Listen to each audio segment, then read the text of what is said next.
What's up YouTube, I'm Mike and today I'm shooting the first of a new series of videos going into various cycles that you guys might want to do. Most of the videos recently have been about all the cycles that I've been running, and I get a number of DMs on Instagram. Guys are always looking for cycle advice. So what I decided to do is do a series of videos going into basically cycle advice from your first cycle to more advanced cycles. So before we even get into that, a couple of disclaimers. Number one, these are going to be my opinions only. That's all I have to work with. Research that I've done and experience that I've had personally. There are a nearly infinite number of people in the bodybuilding community with substantially more experience than I have. Unfortunately, next to none of them are talking about this topic. For some reason, nobody wants to give guys advice on what they can do to maximize their gains, to protect their health. It's like this fucking taboo topic. And so I'm going to share with you my experience. There may be people who disagree or people who've got different opinions, and they're welcome to leave those in the comment section. But since there is not enough of this content out there, I'm going to share my opinions with you. Obviously this content is only for people who can do steroids illegally, because I'm absolutely not advocating that you break the law in whatever country you're living in. I'm not your doctor. This is not medical advice. I'm not a fucking lawyer. I'm just a guy. So don't listen to anything that I do, and certainly don't break any laws. So that shit out of the way, who is this cycle going to be for? The cycle that we're talking about today is primarily for someone who has never done steroids in the past. Nothing. You have zero steroid experience. You're not even on TRT, as a matter of fact. You are looking to do your first truly beginner cycle only. This is going to be a bulking cycle, basically. It's not that you couldn't cut with it, but primarily if you're doing your first cycle, you're probably going to be bulking. So, what is the dose? The dose is going to be 200 to 250 milligrams of test cypionate or test enanthate a week. Now, one of the common things you're going to find if you look at the forums and the bro science is that a beginner cycle is 500 milligrams of test. Can you do that? Absolutely you can. For your first cycle with zero experience, I don't think it's necessary. You're going to grow on 200 or 250 milligrams of testosterone per week, I promise you. So the reason I'm saying 200 instead of 500 is multifold. One, I was able to build 12 pounds of tissue onto my frame at 200 milligrams at 38 years old. So if you're younger, you can certainly do it. And I don't believe that if you do 500 as opposed to 2 or 250 that you're going to build double the muscle. The math just doesn't really work out. In reality, there's a finite amount of tissue that you can build at any one time, and that's really independent of the amount of compounds you're running. There's also a limited amount of androgen receptors. There's a limited amount that your body can do with whatever you give it. So 200 is a good starting point, because if you go to 500, which you can do, you're almost certainly going to have to run some type of AI, aromatase inhibitor. You're going to have to manage your estrogen to some degree. If you stay in the 200 to 250 range, you might not. Now, if you're me, you do, but we'll get to that in a minute. So, we're going to be running 200 to 250 milligrams per week, and ideally you want to break that up into 2 doses. So you want to do Monday and then 3.5 days later. What I do is like a Monday evening and then the next dose in the morning. That gives you exactly 3.5 days. Is it absolutely paramount that you do that? No. The reason you're going to break these shots up into two shots a week is because you want your hormone levels to stay as consistent as possible. If you pin 200 milligrams on a Monday evening, by Tuesday evening you're going to have spiked way up here. And then slowly over the course of the week, that dose is going to run out of your system. Those spikes in your dose is what causes, one, a lot of the side effects, the side effects. So one of the side effects is going to be aromatase expression. So when your body sees this excess amount of testosterone show up, it's going to start converting some of that into estrogen, which leads to all kinds of issues. I've got multiple videos on this channel, if you search estrogen, talking about the effects of low estrogen and high estrogen. So we definitely want to manage that on this cycle because it causes a lot of problems and fucks up your gains. So we want 2 shots a week. That gives us a little peak and then a trough and then a little peak and a trough, and it's going to maintain things smoother. Now, could you smooth that out even further and go with daily injections? Yes, but that's for another cycle. So let's keep it simple. This is cycle number 1. You have no experience. 2 shots a week, 100 milligrams every 3.5 days. That's going to give you good, stable blood concentrations of the hormone in your system. Now, what do you want to use to inject? What you want to inject with is an insulin pen. Not one of these 25 gauge, 1.5-inch needles. You can do that, but you're probably going to hate it, okay? If you're using those long needles, you really need to go into a bigger muscle like your glute or your quad. And in my estimation, and this is common knowledge on the internet, the quads are the worst place to inject anything. There's so much shit that can go wrong. It's just really not worth it.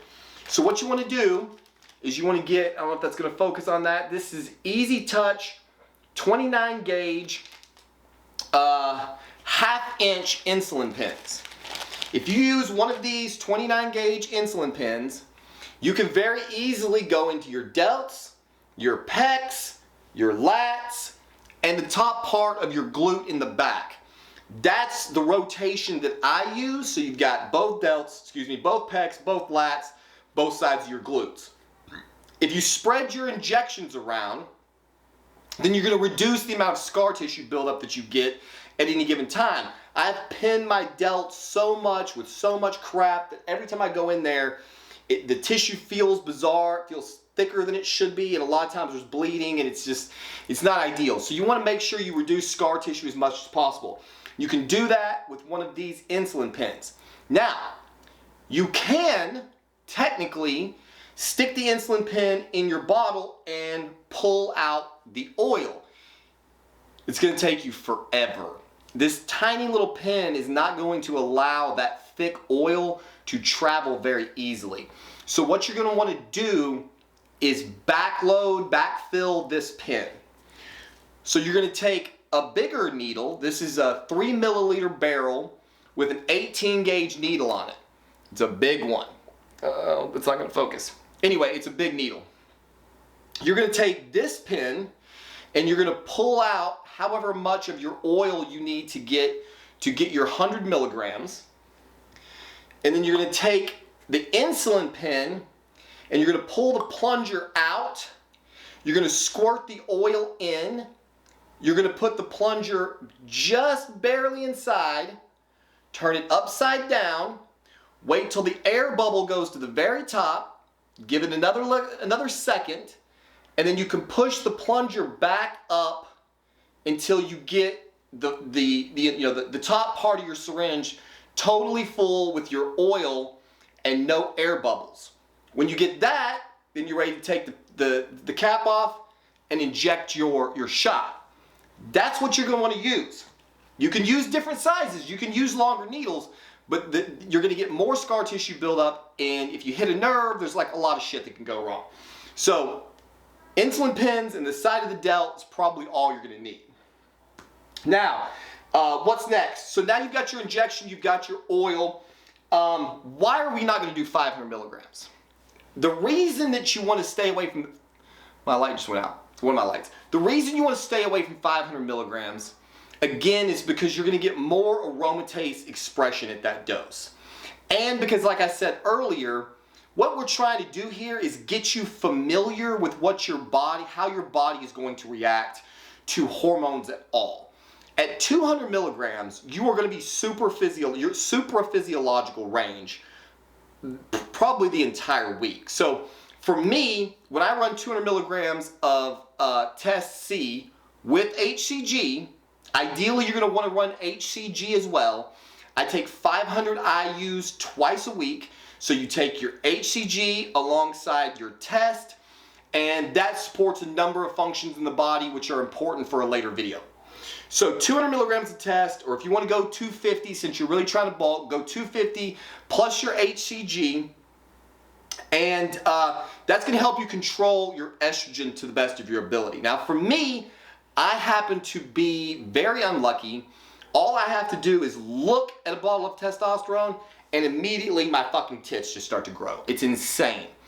My body requires 1.5 milligrams of Arimidex per week to keep me from having bitch tits, gynecomastia, on 200 milligrams of Test C. And a lot of guys in the comments going, oh my God, you don't need any Arimidex, you're totally fine. Bullshit. Do not let people make these broad claims about your body. If my body has more than the reference range of estrogen in it, I immediately get sore, puffy nipples, and I get a lump behind them. This has happened enough that those lumps are now permanent. Most of the time you can't see them, but they are there and I can feel them and they do not go away. And there's a whole host of negative effects, like I said, from high and low estrogen. So search for those videos on my channel if you want to look into that. So we're gonna choose 200 or 250 because this is your first cycle and you just really don't need 500. The goal of this cycle is to build muscle, and in my estimation, what you should be doing on steroids is always building or cutting on the lowest amount of compounds that you can get away with. Like, why would you want to spend extra money and pin extra gear if you don't need to? If 200 is not enough, you can always go up. No one's stopping you from adding more. If you get 8 weeks in and you don't like the effects, or 4 weeks or whatever, you can always go up. But once you push 500, seems very hard to go back from there and still be able to grow. So let's grow as much as you can on 200 or 250. We'll say 500 for our next cycle. So again, estrogen management is going to be very important. So I suspect no one is going to need more than 1.5 milligrams. A lot of you will need 0. That's probably going to be the range. Now there could be some other guy like me out there who has even worse case of estrogen management, but I doubt you're going to need more than 1.5 milligrams of Arimidex. The only way to really know is to get frequent blood work. So the problem is, guys in a beginner cycle, a first-time cycle, they probably don't have a whole lot of spendable cash. If you've got the cash to get the blood work, it's very important that you do so, because then you can definitely dial it in. Everybody's body handles estrogen differently. Some guys can have 3-4 times the reference range of E2 floating around in their system. They have a lot of edema, a lot of water retention, that bloating going on, but they don't have any other negative effects. Me, estrogen fucks my libido up. It causes vomiting on the high end. It causes me to totally shut down sexually on the low end. Really ugly effects from estrogen. So again, everybody's body's different. Some handle it, some don't. The next thing we need to be talking about is your diet. So pinning a bunch of gear and then eating like shit or not eating enough is not going to give you the gains that you're looking for. I happen to subscribe to Greg Doucette's view on bulking, and I think lean bulking is the way to go.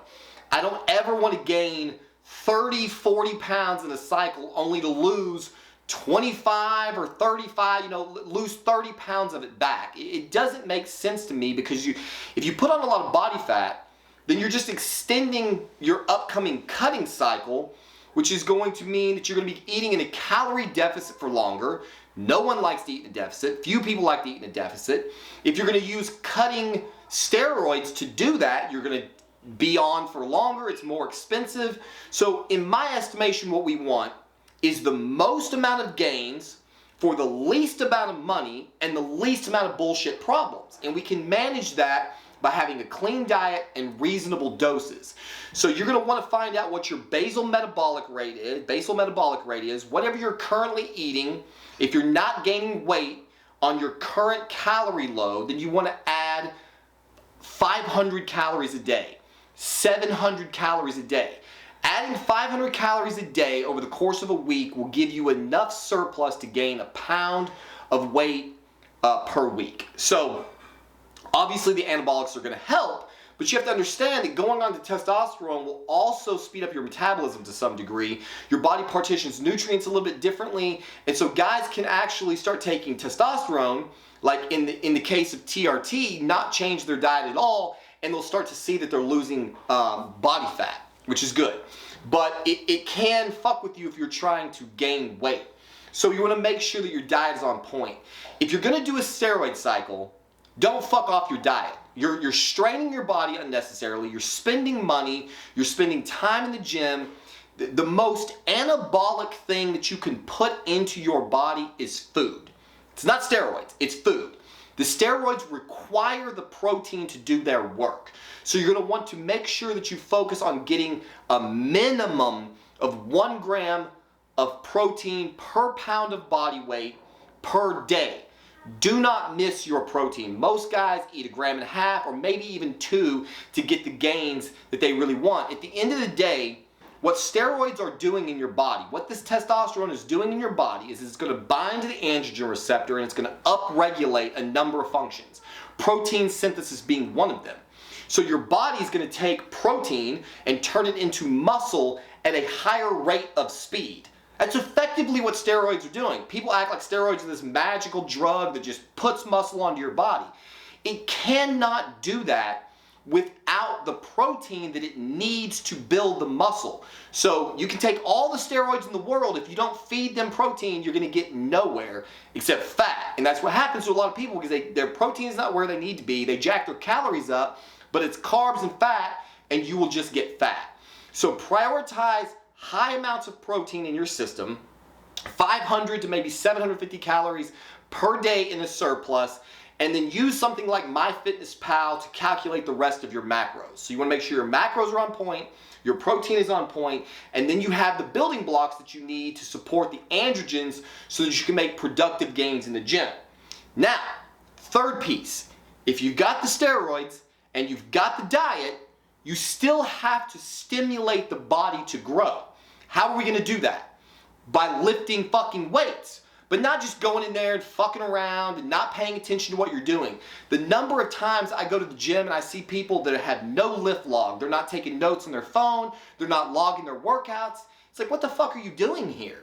You know, if you're just in a maintenance phase, fine. But the word we're looking for here, the phrase we're looking for is progressive overload. If you are not using progressive overload to continuously either increase your reps at a certain weight or increase your weight at a certain reps, then you're not going to sufficiently stimulate the body to grow.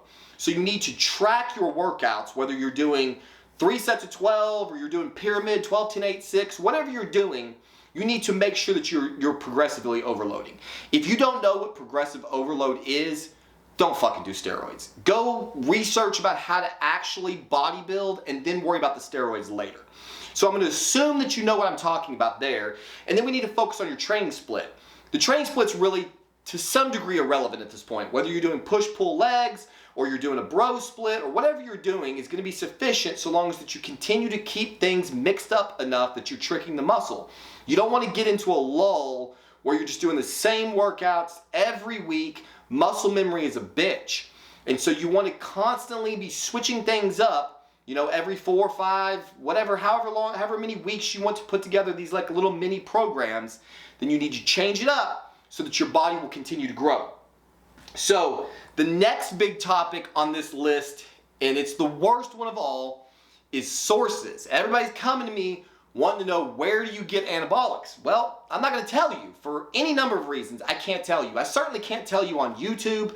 What I can tell you is this. If you want to find reputable sources, if you don't know someone already that you trust, you need to spend time on the message boards. Go to MesoRx. I think it's thinksteroids.com. Just search MesoRx. Go to their message boards and read about sources. Those guys are really good at hammering the shit out of people who do not provide good products. Now, you know, there's all kinds of, this is just one way. I'm not telling you this is the best way, I'm telling you this is one way. Research online, and with enough reading, you will start to find sources that are reputable. People who have a history of providing products that work. And then buy one of those products. That's the safest bet. You can trust your buddy, you can buy it in the fucking dark alley, whatever you want to do.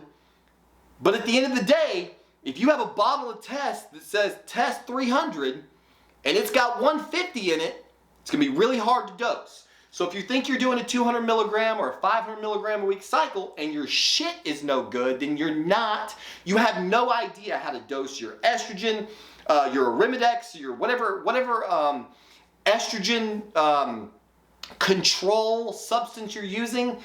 If you've got good Arimidex and shitty gear, you're gonna have a lot of problems. So make sure to the best of your ability that your gear is good. Spend some time doing some research. It's really not that hard to figure out. Finally on the list for your first cycle is what should you expect? Well, that's going to depend on a lot of factors. Did you take your doses properly? I cannot tell you the number of times I'm talking to some guy in the fucking gym and he's like, oh, sometimes I miss a shot. What? Sometimes you miss a shot? No, you never fucking miss a shot. If you figure out, if your dosing protocol is Monday, Thursday, or whatever that would be, and it's Friday night, you go, holy shit, I missed my shot. Take your shot. Don't miss a shot. Don't ever skip a shot. If you miss shots, then you get these peaks and valleys again in your hormone levels, and that is not going to be productive. So, as far as immediate effects from pinning testosterone, it depends on your body. For me, I'm incredibly sensitive. If I pin 200 milligrams of Test C or E, and I've been, if I was off, or let's say I've been cruising on 200 and I jump up to 500, typically that first day, somewhere in that first day, I'm gonna feel a little bit more intense, a little speedy. Like it could be placebo effect, but it's happened on every cycle, so I'm gonna go with it. That's about all. You have to understand, we're dealing with long esters. So when you if you have normal testosterone and you add 200 milligrams, your body doesn't just jump up to 200 milligrams stable immediately, okay? The way the drug works is it's time release and it has a half-life. So if you pin 200 milligrams on Monday, that shit's gonna fall off by the time you get to your next shot. And then you pin another one and you jump back up again. It takes about 6 weeks for your body to be able to maintain 200 milligrams constantly, okay? And it's during this come up phase that you're gonna start to feel some effects.